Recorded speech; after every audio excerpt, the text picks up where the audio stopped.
Put himself in the jam, try and do it for the gram. He put himself in the jam, try and do it for the Good day, family. We are back with another Read, Remember, Repeat. Read, Remember, Repeat. We are back, you know what I mean? Definitely with another episode, you know what I mean? Getting all the juice out of this joint. I figure I stand up today, you know what I mean? I ain't want to do all the sitting down, you know what I mean? Let's get a little energy in this, you know what I mean? But blessed day to y'all, blessed life. Let's pick up where we left off. Let's go. When the emotion of romance is added to those of love and sex, the obstructions between the finite mind of man and infinite intelligence are removed. Then a genius has been born. What a different story is this than those usually associated with the emotion of sex. Here is an interpretation of the emotion which lifts it out of the commonplace and makes of it potter's clay in the hands of God, from which he fashions all that is beautiful and inspiring. It is an interpretation which would, when properly understood, bring harmony out of the chaos which exists in too many marriages. The disharmonies, often expressed in the form of nagging, may usually be traced to lack of knowledge on the subject of sex, where love, romance, and a proper understanding of the emotion and function of sex abide. There is no disharmony between married people. Fortunate is the husband whose wife understands the true relationship between the emotions of love, sex, and romance. When motivated by this holy triumvirate, no form of labor is burdensome, because even the most lowly form of effort takes on the nature of a labor of love. It is a very old saying that a man's wife may either make him or break him, but the reason is not always understood. The making and breaking is the result of the wife's understanding or lack of understanding of the emotions of love, sex, and romance. Despite the fact that men are polygamous by the very nature of their biological inheritance, it is true that no woman has a great an influence on a man as his wife, unless he is married to a woman totally unsuited to his nature. If a woman permits her husband to lose interest in her and become more interested in other women, it is usually because of her ignorance or indifference toward the subjects of sex, love, and romance. This statement presupposes, of course, that genuine love once existed between a man and his wife. Interest between a man and his wife. The facts are equally applicable to a man who permits his wife interest in him to die. Married people often bicker over a multitude of trivialities. If these are analyzed accurately, the real cause of the trouble will often be found to be indifference or ignorance on these subjects. Man's greatest motivating force is his desire to please women. The hunter who excelled during prehistoric days before the dawn of civilization did so because of his desire to appear great in the eyes of women. Man's nature has not changed in this respect. The hunter of today brings home no skins of wild animals, but he indicates his desire for her favor by supplying fine clothes, motor cars, and wealth. Man has the same desire to please women that he had before the dawn of civilization. The only thing that has changed is his method of pleasing. Men who accumulate large fortunes and attain to great heights of power and fame do so mainly to satisfy their desire to please women. Take women out of their lives and great wealth would be useless to most men. It is this inherent desire of man to please women which gives women the power to make or break a man.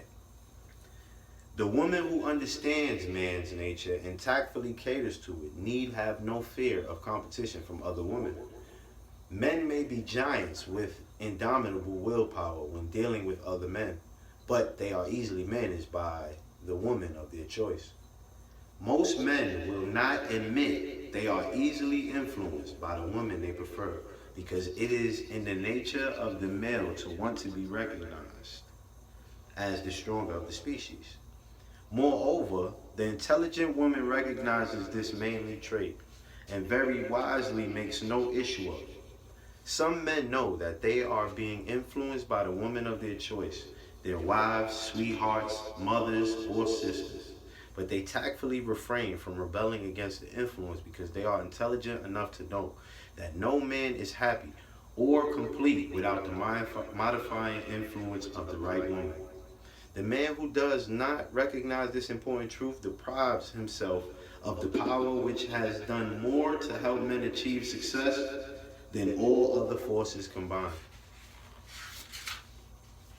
Chapter 12. Ooh. The power of the subconscious mind. The connecting link. The 11th step toward riches. The subconscious mind consists of a field of consciousness in which every impulse of thought that reaches the object mind through any of the five senses is classified and recorded, and from which thoughts may be recalled or withdrawn as letters may be taken from a filing cabinet. It receives and files sense impressions or thoughts regardless of their nature. You may voluntarily plant in your subconscious mind any planned thought or purpose which you desire to translate into its physical or monetary equivalent. The subconscious mind acts first on the dominating desires which have been mixed with emotional feeling, such as faith. Consider this in connection with the instructions given in the chapter on desire for taking the 6 steps thereof. Lined in the instructions given in the chapter on the building and execution of plans, and you will understand the importance of the thought conveyed. The subconscious mind works day and night through a method of procedure unknown to man. The subconscious mind draws upon the forces of infinite intelligence for the power with which it voluntarily transmutes one's desires into their physical equivalent, making use always of the most practical media by which this end may be accomplished. You cannot entirely control your subconscious mind, but you can voluntarily hand over it any plan, desire, or purpose which you wish transformed into concrete form. Read again instructions for using the subconscious mind in the chapter on auto-suggestion. There is a plenty of evidence to support the belief that the subconscious mind is the connecting link between the finite mind of man and infinite intelligence. It is the intermediary through which one may draw upon the forces of infinite intelligence at will. It alone contains the secret process by which mental impulses are modified and changed into their spiritual equivalent. It alone is the medium through which prayer may be transmitted to the source capable of answering prayer. The possibilities of creative effort connected with the subconscious mind are stupendous and imponderable. They inspire one with awe. I never approached the discussion of the